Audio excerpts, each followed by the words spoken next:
4 fotografi italian dhe dursak u bën bashkë në ekspozitën Fotografia na bashkon. 40 foto bardhëzi që sjellin shumë çka nga qyteti bregdetar dhe njerëzit e tij. Bruno Minopoli dhe Giuseppe Mancino, megjithëse janë nga Italia, Durrësin e njohin mirë, pasi kanë vendosur të jetojnë në këtë qytet. Përmes objektivit të tyre, ata sjellin këndvështrimin për qytetin antik që shtrihet buz Adriatikut.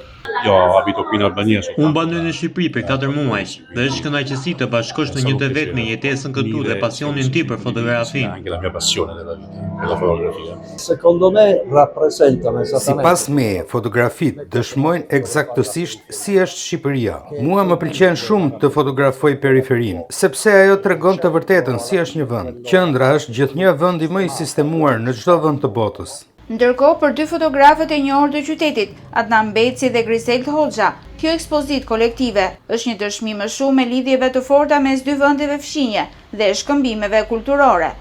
Ekspozita është shumë interesante, nuk i njihja më përpara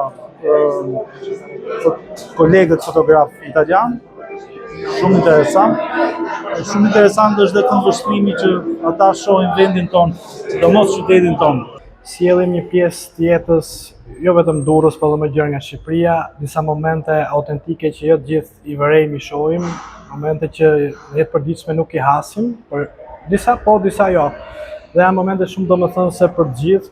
Iniciativa për ekspozitën fotografike i shkon shoqatës Familja Italba, që përmes këtij aktiviteti kulturor synon të theksoj vëllazërinë kulturore midis Italisë dhe Shqipërisë, par kjo dhe nga objektivi fotografik. Ideja është me bashku 2 kulturat, kultura italiana dhe kultura shqiptare, që të kenë një bisedë, që është komunikimi lind në aparat fotografik, që është një mjet komunikus i përbashkët midis 2 kulturave.